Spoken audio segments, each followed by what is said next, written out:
রীতিমতো আপনার সব কেক ছবি দিয়ে দিয়ে দিয়ে দিয়ে করছে। নিজের ইয়ে করলে তো পরে অফিসের চোখে পড়লে পরে রিপোর্ট মেরে দিবে। সোনিয়া হ্যাঁ বলছি। আমাদের ওকে আমরা হচ্ছে কথা বলি পাইপিং জেল আমরা একটু কালার মিক্সিং করে নিয়েছি।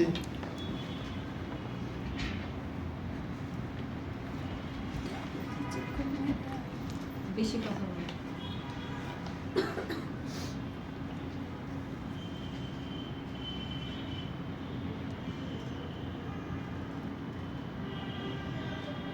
এটা হচ্ছে পাইপিং জেল।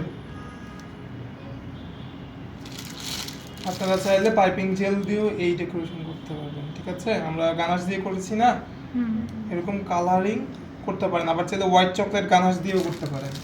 হোয়াইট চকলেট গানাশেও কি করতে হবে, কালার মিক্সিং করে করতে পারবেন।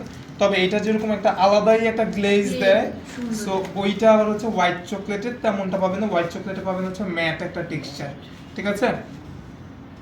সো দুইটার কাজ দুই রকম হয়। হোয়াইট চকলেট গানাশের মধ্যে আবার হচ্ছে এরকম টেক্সচার আনতে গেলে ওইটা আবার কি করতে হবে, ওইটাকে আবার হচ্ছে আপনার হালকা হচ্ছে হোয়াইট কালার মিক্স করে তারপরে হচ্ছে অন্যান্য কালার দিতে হয় হোয়াইট চকলেট গানাশে। কারণ হোয়াইট চকলেটের কালারটা কি একটু আপনার ইয়েলো টাইপের বা হচ্ছে অফ হোয়াইট একটা কালার, বুঝতে পারছি? তাই ওটাতে আগে হোয়াইট দিতে তারপর কালার দিতে, নাহলে কালার চেঞ্জ হয়ে যায়।